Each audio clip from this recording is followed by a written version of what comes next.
Hello, everyone. A very warm good afternoon to one and all. It's an absolute pleasure and delight to welcome you all on behalf of Team Avatar and myavatar.com, which is India's only diversity hiring portal.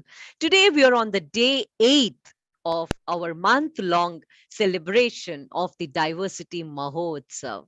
We started on December 1st, and today we are on 8th December. We have done 7 days of celebrations, and we continue to celebrate diversity. We will continue to celebrate you. We will continue to celebrate your wins, your successes. And in the journey, we have lots and lots of learnings, lots and lots of valuable insights straight from the horse's mouth.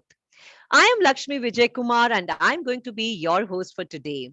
As we start, let me give you a quick few hygiene checks for a seamless virtual experience. I insist that you close all other applications that you may have open on your computer. Kindly close all the applications and log out from your very important log out from your organization's VPN to conserve internet bandwidth. Once again, extremely thrilled and delighted to welcome you all to the 8th day of Diversity Mahotsav. As I said, Diversity Mahotsav is a month long celebration of diversity presented by myavatar.com, which is India's only diversity portal, which is filled with jobs, events, skilling programs, webinars, and more for all of us, for all the underrepresented talent groups at the workplace. For those who have joined, sorry, for those who have joined today, we are delighted to have you on board with us. We hope you would join us through this month for some riveting sessions and loads of learning.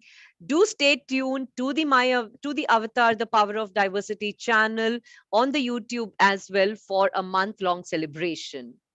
We would like to thank our partners for Diversity Mahotsav 2021, ideology partners HCL Technologies Limited, Strive, supporting partners for Asia, Logitech Engineering and Designs India Private Limited, Saint Gobain India Private Limited, Sodexo, and Zorian Solutions, and our community partner NASCOM. Our social media hashtags are hashtag Diversity Mahotsav, hashtag Celebrating Diversity. We will look forward to all your SM postings about your experience at Diversity Mahotsav on your social media handles. And please do use these hashtags. So, as we begin our day 8, I want to ask a very pointed question to each one of you here. What do you think is equity? We speak about equitable workspaces, right? What do you think is equity?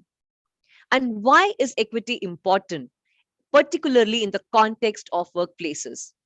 How do you think equity benefits the businesses? You have all these questions in your mind, don't you?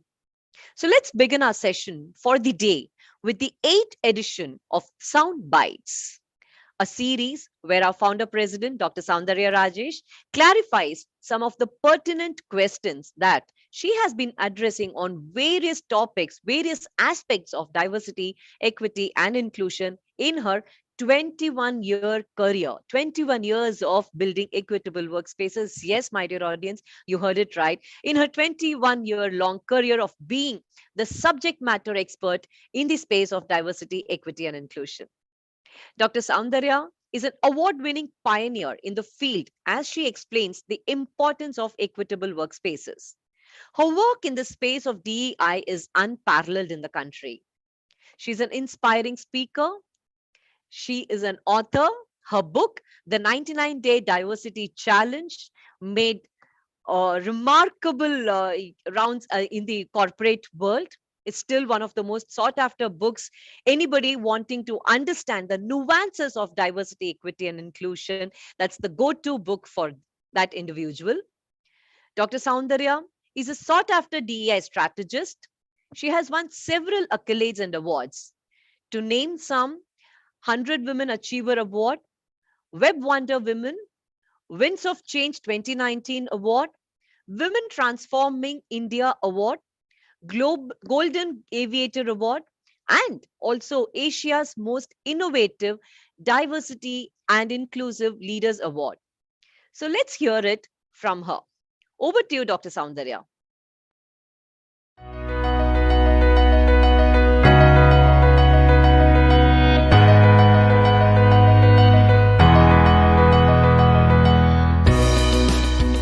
When you have diversity in the workplace, it does not mean that everybody is automatically experiencing the workplace in the same way. Equity is that magic component which goes in to create that equal experience. Equity is that way in which everyone feels that their uniqueness and their unique journey has been taken into account while devising policies and programs. Therefore, equity is almost like, that mom who knows that her kids have different needs and therefore ensures that they are treated differently in order to provide that equal outcome and that equal opportunity.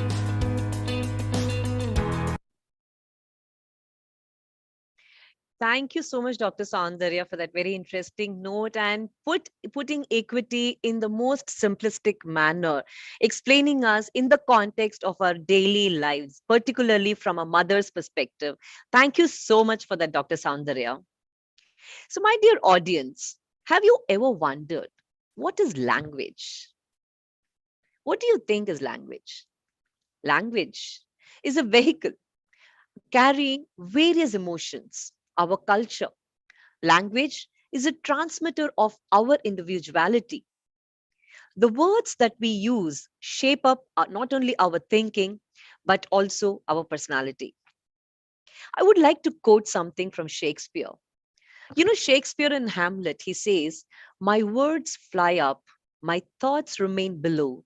Words without thoughts never to heaven go."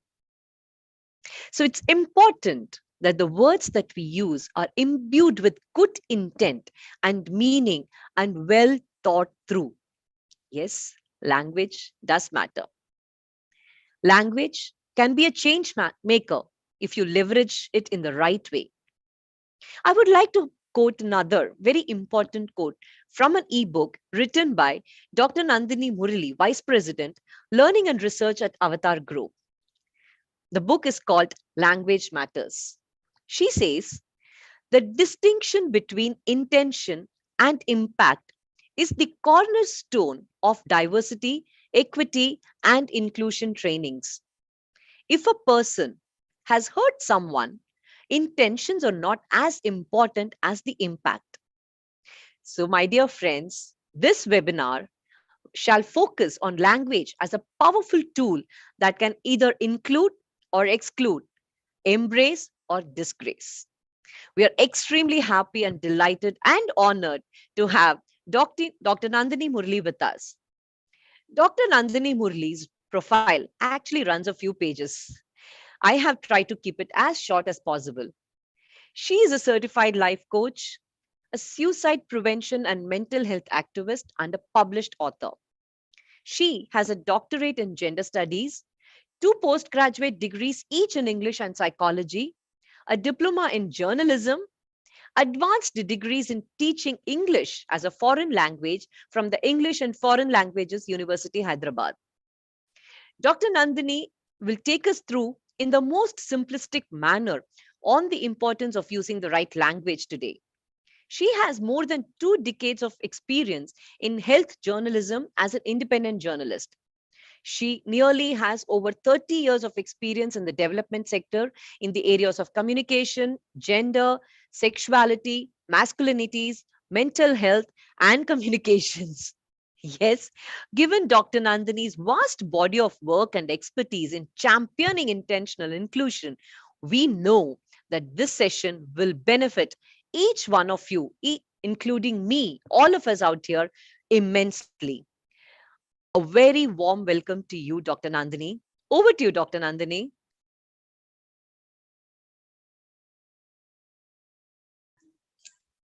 Hi everyone, good evening.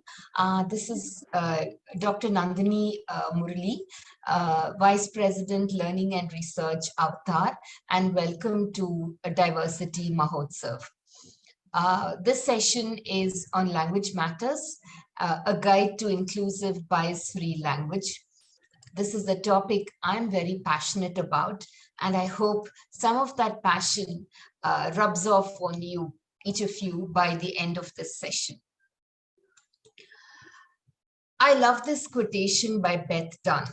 She says, "What's great is that the English language is such a flexible, expressive language. So there are all sorts of ways to say what you need to say without indicating anything that might be exclusive. It just takes a little imagination, empathy, and practice. That's all." For me, whenever we talk about diversity, equity, and inclusion, one of the pillars is language. Language matters because language has the power to include or exclude. And I think those of us who are practitioners of DEI in our lives, both in our personal and professional contexts, need to develop the ability to use language consciously so that our language itself becomes a vehicle for inclusion. We need to be able to choicefully and consciously use language in such a way that it includes rather than excludes. The objectives of the webinar is to build our knowledge and attitudes on inclusive use of language and its application in our personal and professional life contexts. Let me begin by setting the stage. I'll begin with three real life examples. All these examples were narrated to me long back, but it still lives on within me, and it looks as if I have just heard them yesterday. A friend of mine who lived and worked in Geneva for most of his career recalled that in the 1960s, European children in the city referred to him as Uncle N. This word is an obvious reference to his skin color. The fact that he was brown and not black didn't make any difference. But to the children, he was Uncle N dash dash dash dash. People from Africa were generally referred to as with this N word, and this was an offensive and contemptuous term for dark-skinned people. Gradually, it became an umbrella term for dark-skinned people from anywhere in the world. When my friend recalled that incident several decades later, I could still sense the pain in the voice. He had lived and worked in Geneva for more than 3 decades, but when he narrated the story, he just felt he didn't really belong to the place. In a sense, he would always remain a permanent outsider. This N-word today is considered a racial slur and therefore completely unacceptable because of the negative stereotype and irrational hatred and prejudice against one particular community. In fact, a popular nursery rhyme, I'm sure we've heard this nursery rhyme when we were children. This captures the devalued status of this particular community. It goes like this: "Ini, mini, mini, mo, catcher in dash, dash, dash by the toe. If he hollers, let him go. Ini, mini, mini, mo." The other incident, which for me was very eye-opening, was a friend of mine, a very well-known disability activist. I was at that time working in the area of cross-disability issues, wherein we looked at disabilities of various kinds from a rights-based perspective. She asked me, why do people, especially the media, why do they always say after, a natural disaster or any other kind of crisis, the city or people limped back to normalcy? Why should it always be limping back? Why can't it be it slowly got back to normalcy, because limping was highlighting a disability, a person with disability, in a rather very stigmatized, very, very negative way. That set me thinking, because until then, I never really had thought about it in that perspective.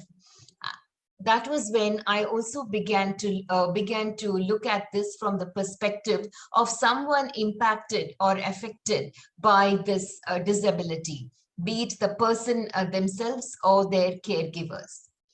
A closely related issue is has to do with mental disability, which, as we all know, is a very invisible disability.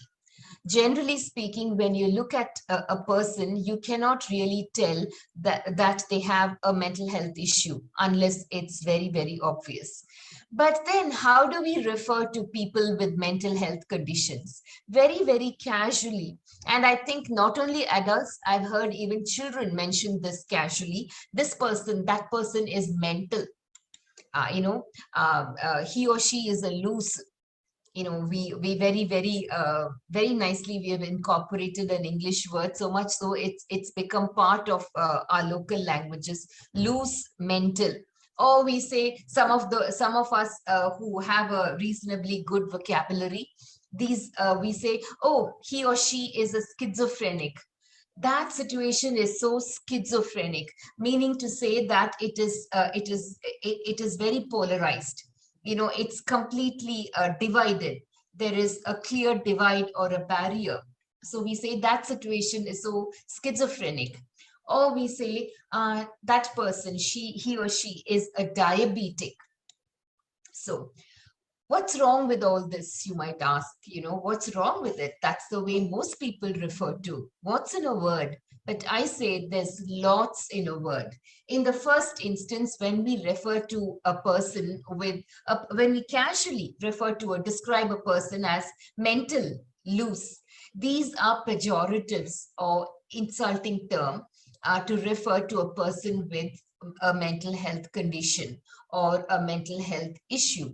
In fact, don't even use the term mental illnesses now. We refer to it as mental health conditions or mental health issue. In fact, this English word mental along with loose are slang. And this has been incorporated into almost every Indian language to refer to a person with mental health condition. I find them pejorative. I find them insulting because it devalues the reality of the experiences of a person who is struggling with a mental health condition. The other instance, he or she is schizophrenic. This situation is schizophrenic. What's wrong with that? Of course, we need to address this, because schizophrenia is a medical diagnosis of a mental health condition. Sensitive, non-discriminatory language, inclusive language, it requires that we always place the person before the illness. This is known as people first language. For example, it's a person with a mental health condition, a person with schizophrenia, a person with a bipolar disorder, a person with a physical disability. It's a person with what could it be? Any kind of disability. A person with visual challenges, a person with diabetes, a person with hypertension. It's always the person first. This is known as people first language. Especially with reference to mental health conditions, when we use mental health conditions such as schizophrenia, bipolar, we commonly say, oh, I have OCD, I'm so OCD.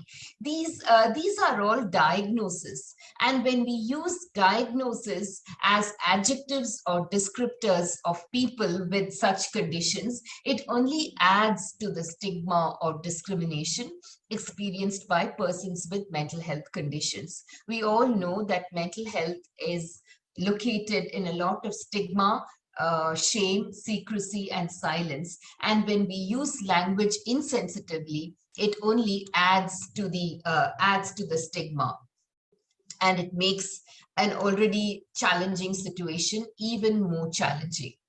Also, any kind of illness, any kind of physical or mental challenge is just a small part of a person. It's not their identity. For instance, a person with a physical disability, the disability does not define the person.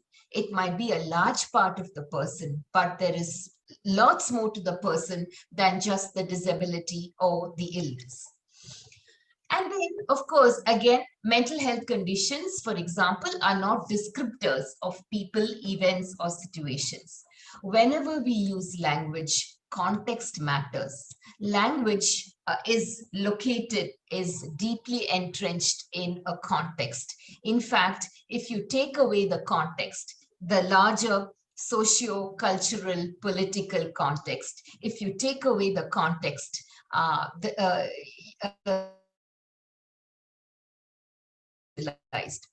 I'm sure for instance, I'm sure we've all heard gossip or maybe participated in gossip ourselves. What happens in gossip or rumors is that something which is said in a particular context is taken out of the context, and you say that person said that, so and so said that, but then when if it's you who is at the receiving end, you'll say, oh, but I actually didn't say that.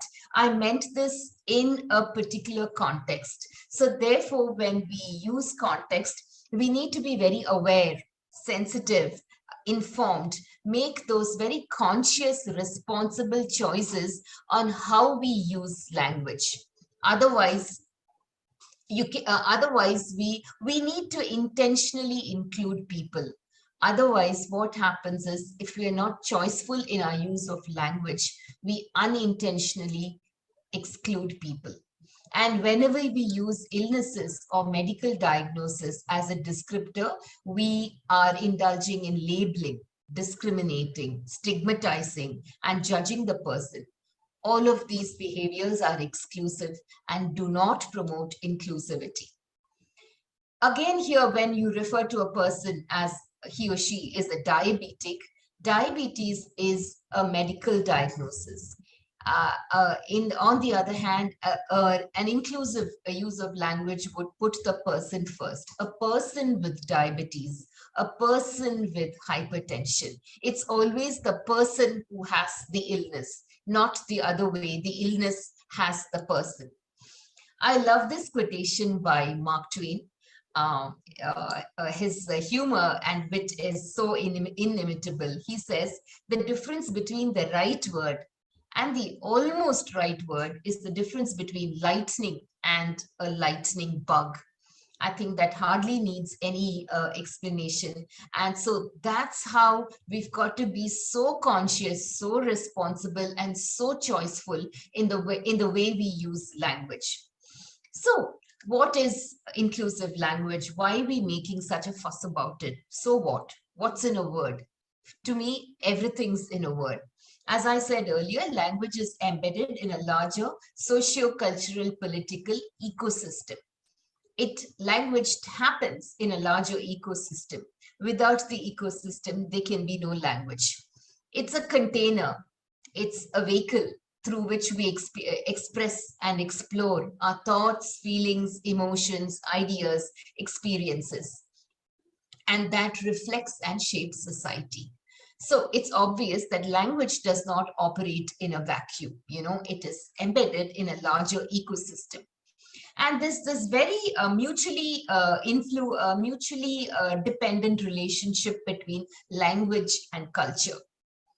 For instance, even though most of us in India speak and use English, the way we use the English language is very, very culturally rooted, and it takes on different forms and experiences than the way English would be used in some other part of the world. Of course, English is a global language, but it also has the ability to reflect and reflect the culture in which it has transported and rooted itself.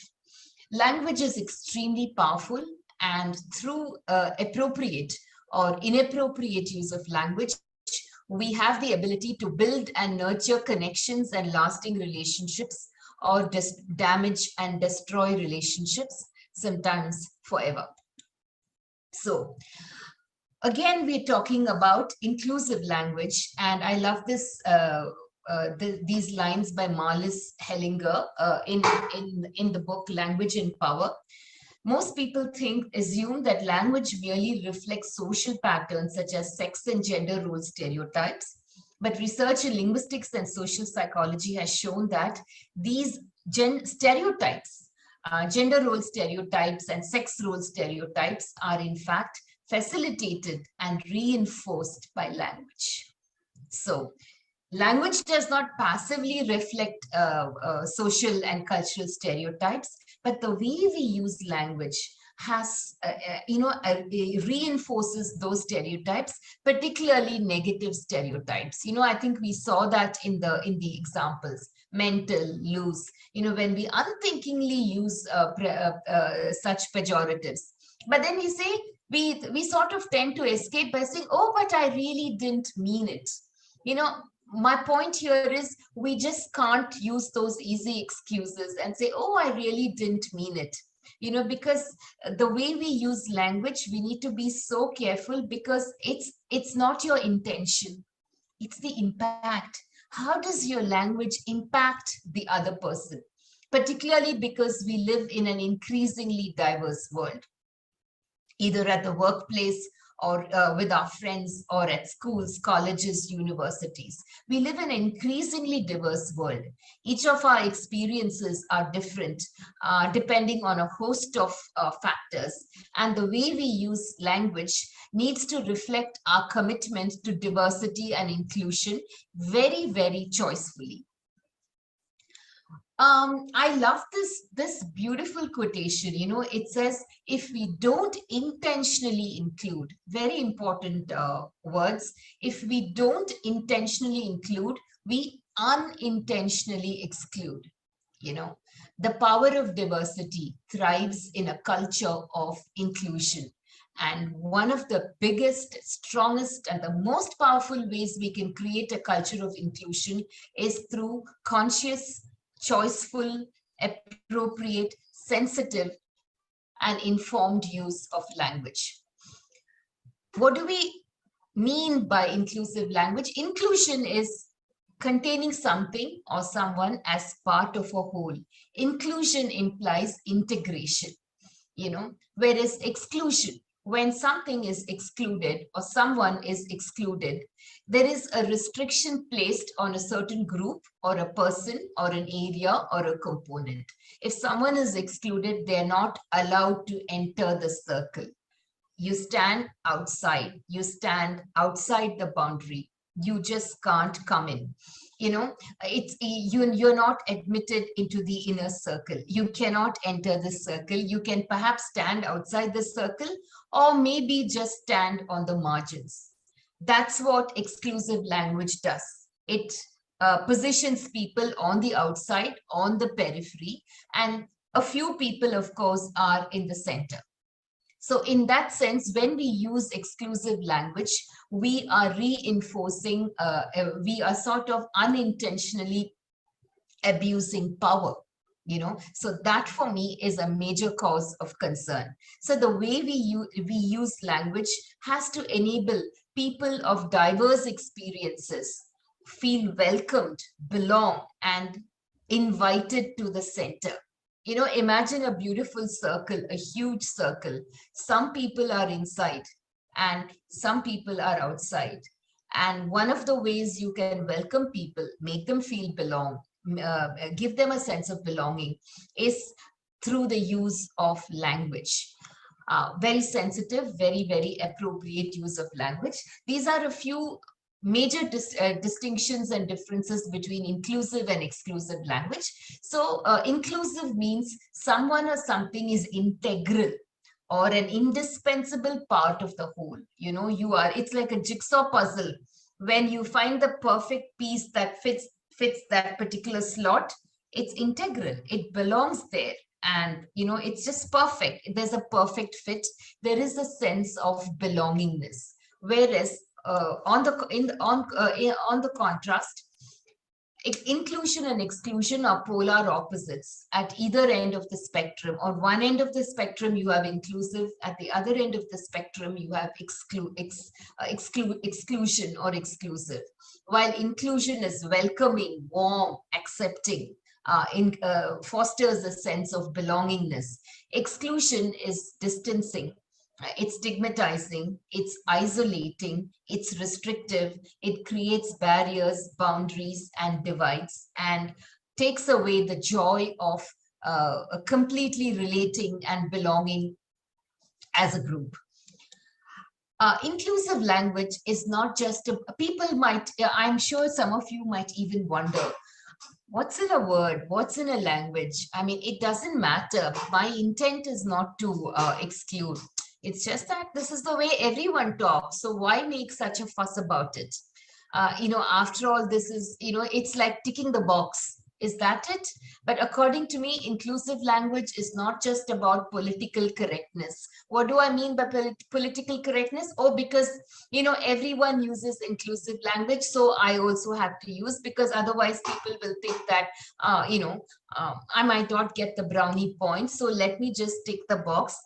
So, I think we need to use inclusive language because we are fully convinced that it's a major vehicle which drives diversity, equity, and inclusion.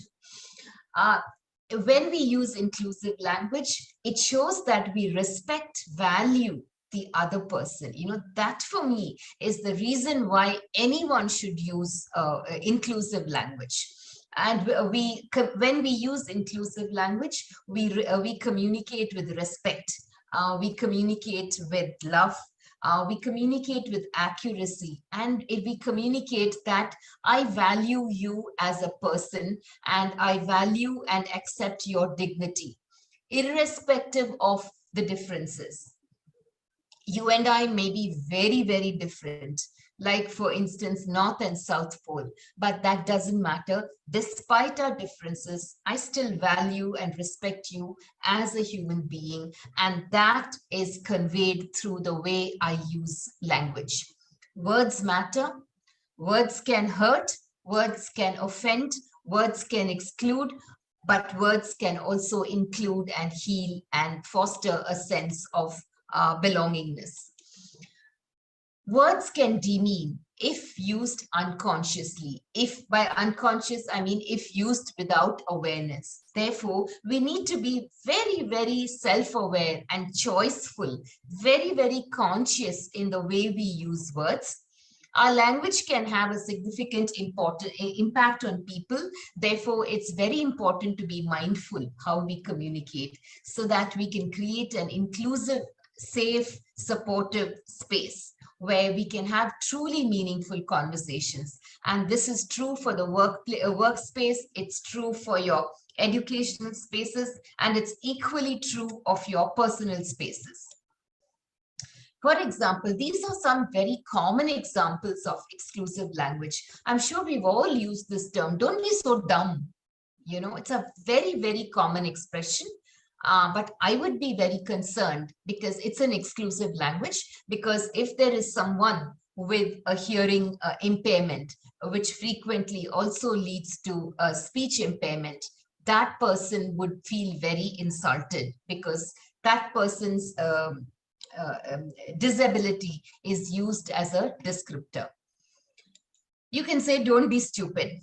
That's, that conveys the same thing. And, I keep hearing this, all these examples I've picked up from conversations I keep hearing.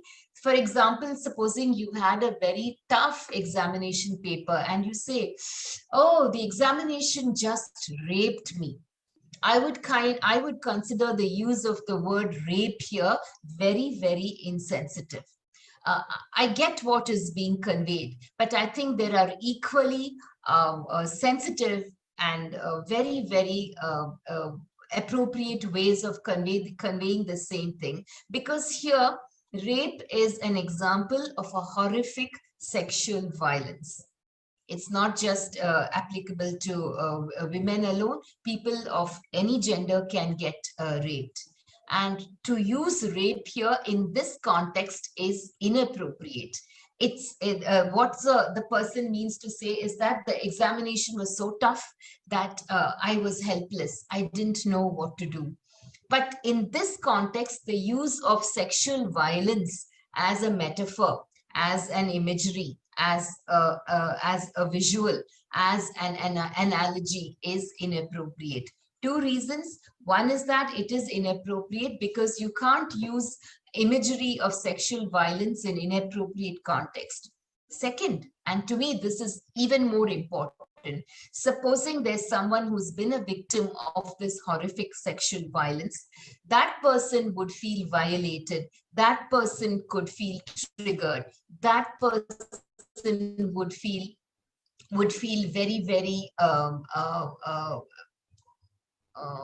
excluded, because a very horrific personal experience has been used completely out of context. And when this person said this, I think there was complete insensitivity to what the actual experience of a very horrific sexual violence would actually be like for the victim slash survivor. Yeah. Instead, you can say the examination, it was such a tough examination or something like that. I was flummoxed, or I didn't know what to do. I just felt helpless. But this is increasingly very commonly used. So therefore, I just thought I had to flag this off. These are again very, very common examples. Don't be so moronic or what a retard.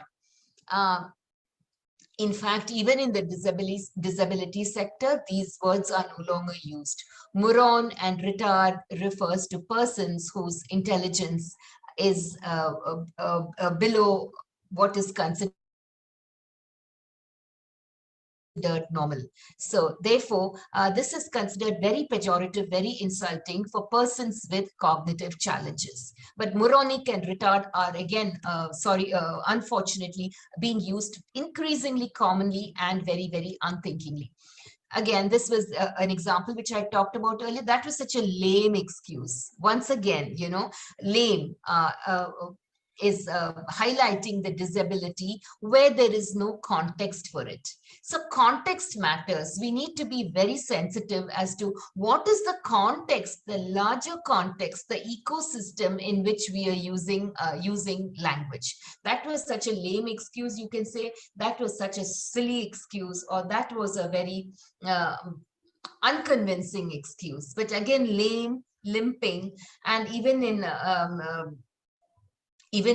Tamil, we commonly refer to someone who has a physical disability as nondi. That is actually used as a descriptor for that person. So some guidelines for the use of inclusive language. We need to be aware of diversity. By this, I mean, we need to be aware that each of us is so different and so unique. No two of us have the same experience, identical experiences. We might have similar experiences. While we are all similar in many aspects, we are equally different and unique in several aspects. So when we use a language, we need to be respectful and mindful of diversity. Words matter, language matters. We can intentionally include through the use of inclusive language, and we can unintentionally exclude through the use of exclusive language. Language changes and mindset matters. Language is just not about listening, speaking, reading, and writing. It reflects our attitudes, our mindsets, and sometimes our very non-conscious biases. Which we may not be aware of, but which still influence the way we use language. Therefore, wherever possible, I think we need to use inclusive terms, and this is non-negotiable. When we also need to avoid generalizations or stereotypes. For example, saying that all women are over emotional. That's overgeneralizing and over stereotyping. Or all women are relational, or all women love mothering. Most women or many women, or you need to qualify that and not just blanket everyone. Sometimes we say people from this state, oh, all of them are like this. People from this particular state, they are like this. So what we do is we put everyone in one bracket, one category. Avoid using prejudiced language, like the example I gave you of my friend in Geneva. Avoid using language which reinforces and perpetuates stereotypes and stigma. Self-reflection is very important. Think for a moment, when we use language, how the way we use language can include people or exclude people. And there's no point saying, oh, I didn't mean it. It's not always about your intention, it's about the impact. Very important to use people first language, which centers on the individual, on the person, rather than the descriptor. As I said earlier, a person with diabetes, not just diabetic, a person with a mental health condition, a person with a physical disability, a person with a spinal cord injury. It's always the person first, because the illness or the condition or the disability is not who the person is entirely. It might be a huge part of who the person is, but it's not who the person is.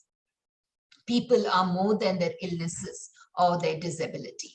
And use gender inclusive words related to gender, sexual orientation, and other distinguishing qualities, especially pronouns. Wherever possible, use the alternative or use the plural when you speak, as well as when you write. Context matters. Consider the historical context and implications of words and phrases. That racial slur I told you, that my friend experienced in Europe. Please refer to it. Please read about it, because historically and culturally, how certain words have evolved and what is the association we have with them, and therefore, in a global context, how we need to be extremely sensitive about how we use words. And if you know the story behind words, I think that also is an eye opener. And we learn to be, more culturally sensitive, and we're more sensitive to oppression. By oppression is, certain groups of people have actually been made to feel that they are on the outside, that they don't belong, that they are on the margins. So there's this whole movement to move people from the margin towards the center. Then, of course, listen to others when they share words and phrases they find harmful. And when you find people using insensitive language, point it out to them very gently, but very politely, but very firmly. And I think we need to be the change we wish to see. I think we need to champion the use of inclusive language by the way we talk and write as well. And people first language, as I said earlier, it's based on this rights-based movement about people with disability.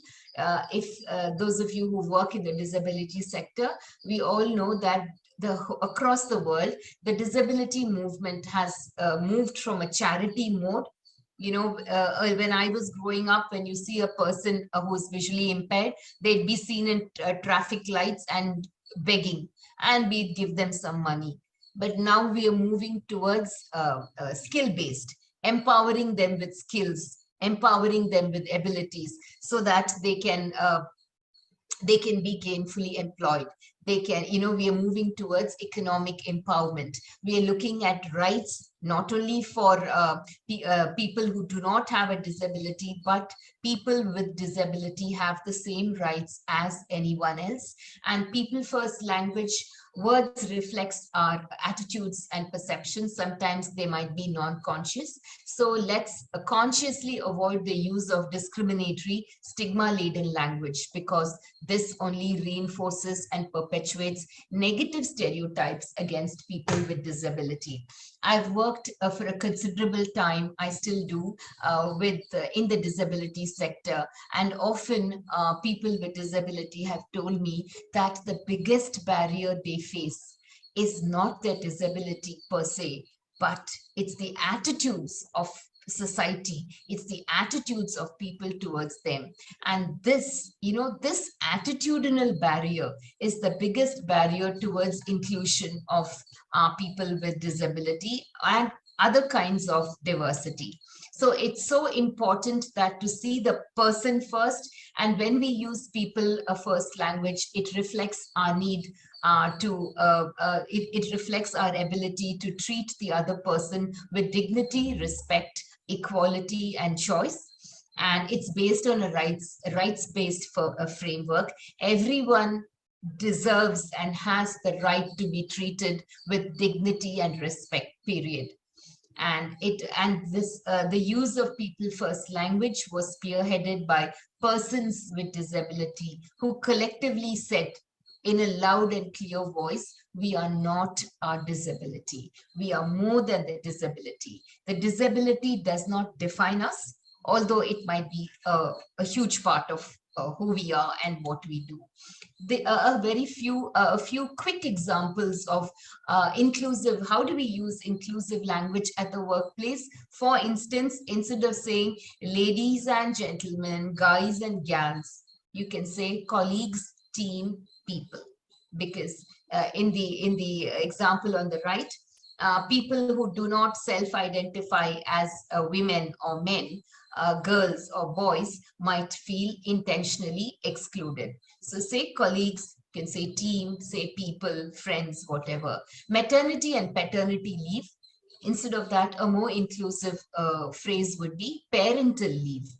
Parental time off. Why? Because maternity, paternity is that, maternity leave is for women, paternity leave is for men, mothers and fathers respectively. Whereas when we say parental, it says that people of all genders can parent, irrespective of the fact whether they have given birth, biological birth or not, they can still parent. And parenting doesn't depend on sex or gender. The husband, wife, boyfriend, girlfriend. A more inclusive a term would be partner or spouse, because partner or spouses can be of the same sex or of the opposite sex. This is very inclusive because it shows that you recognize and accept and don't judge people's sexual orientation or gender identity.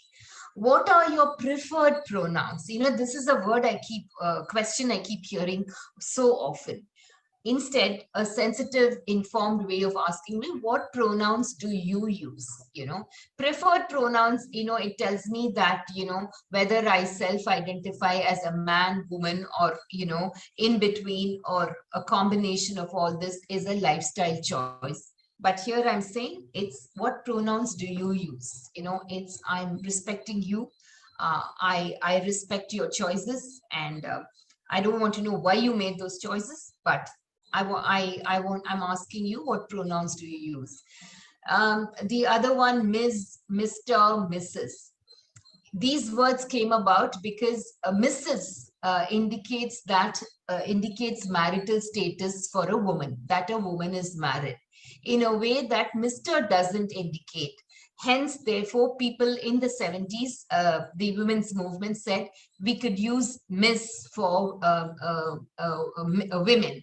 It doesn't indicate their marital status, whether they are married or not. But then today, inclusive language says that we use people's first names. Like, for example, I'm in a very formal way, if you need to refer to me, is Dr. Nandini Murli. My marital status, whether I'm married or whether I'm single, doesn't really matter. In throughout globally in international communications, we don't use titles which indicate marital status. Uh, or you can use non-gender specific titles like MX is mix or M. Yes. And then here the other side, mailman, chairman, policeman. A more inclusive would be chairperson, police officer. These words on the left, mailman, chairman, policeman, were coined at a time when the workforce was largely had only men. Gradually, when women began to enter the workforce in increasing numbers, I think language also needs to be able to accommodate and reflect these differences. Here we have sexual preference. Instead of that, it is sexual orientation. Sexual preference implies that it's a lifestyle choice, you know. I have all the money in the world, therefore I can choose to live the way I want. But here it is sexual orientation. Just as some of us are right-handed, some of us are left-handed. Some people are heterosexual, romantically and sexually attracted to the opposite sex, while some have same-sex sexual orientation. We're wrapping up now, and using inclusive language takes practice. But I promise you, it's a skill, like any other skill, you only get better with practice. Using inclusive language should be a way of life. It should reflect your sensitivity and sensibility as someone who champions diversity, equity, and inclusion. It embeds in our sensitivity and sensibility. When we consciously and choicefully use inclusive language, it makes us truly humane, compassionate, sensitive, and enables us to reach out with others with concern, compassion, love, authenticity, and willingness to accept, embrace, and meet people as they are. And nurturing a culture of inclusive language in our personal and professional spaces is everybody's business. Every voice matters, every effort matters. We need to walk the walk and talk the walk. The time's now. Let's start the conversation. I'm ending with this beautiful quotation. Communication is not what you say, but how it's heard. Making changes to use more inclusive language offers us a chance to grow and become a better communicators, while also caring for those we are communicating with. And for those of you who would like to delve more into language matters and how to use inclusive language, there is this ebook which is available as a free download on avatarinc.com that contains a lot more examples and lots of discussions. I'm sure that that ebook, Language Matters, would be very, very helpful. I enjoyed putting it together. And I enjoyed doing this session with you. And I do hope that each of us could make a commitment to be a champion of inclusive language in letter and spirit. Thank you. Thank you so much, Dr. Nandini. That was such a delightful session. For those who are still, having those questions that you may wish to ask Dr. Nandini, I request you all to send us an email at info@avatarinc.in. That is info@avatarinc.in. I'm just posting it in the chat box. Kindly make note of the email ID and do send us any questions that you may have. info@avatarinc.in. Yes. So thank you so much, Dr. Nandini. Once again, using inclusive language in our regular communication actually comes with regular practice and years of internalizing the nuances. The keywords that I got from your session today include integral, belongingness, and words do matter. So inclusive language seeks not only to treat people with dignity and respect, but more importantly, bring forth equity. We started our session with equity, right? Thank you once again, Dr. Nandini. Okay, my dear friends, tomorrow we have another interesting session, and in our segment called The Lightning Talks, we will have a successful role model, Maheen Lampwala, who is the country CFO for Asia India from the manufacturing industry. Maheen broke stereotypes to climb up to the C suite, and she will be in conversation with Veena Mukund, Assistant Vice President, Client Servicing at Avatar Group. The segment Lightning Talks is a segment that showcases women role models who have broken stereotypes and emerged successful in their professional and careers. Lightning Talks celebrates the success of such role models and provides an opportunity for all of us, for people like you and me, to learn from their career journey. We look forward to having you all tomorrow. To do join us tomorrow at 4 p.m. for this session. And also don't forget to catch the agenda for the rest of the week at our portal myavatar.com. So once again, on behalf of Team Avatar and myavatar.com, I thank each one of you and welcome you to the rest of the Diversity Mahotsav through the month of December, starting December 1 to 31 December. We already are on the 8th day, and we look forward to having you the rest of 23 days.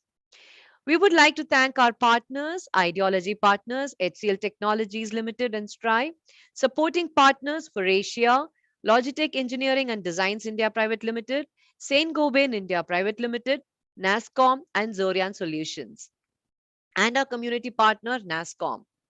Our social media hashtags are hashtag diversity mahotsav, hashtag celebrating diversity. Do post your experience of diversity mahotsav on your SM handles with the relevant hashtags. If you haven't registered yourself at myavatar.com as yet, please log on today at myavatar.com and register yourself. Do explore the various opportunities and activities that are present at our portal that celebrates diversity, that celebrates people like you and me. Browse through the portal to find jobs that might suit your skill sets, read articles of your interest, upskill yourself through various webinars conducted exclusively for you. And don't forget to join us tomorrow sharp at 4 p.m. for yet another insightful session.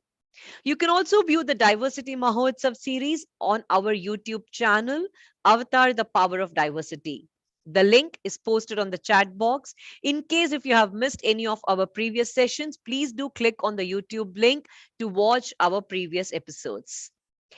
Till then, this is Lakshmi Vijay Kumar signing off. Meet you all soon. Stay safe and mask up. Bye bye. Take care.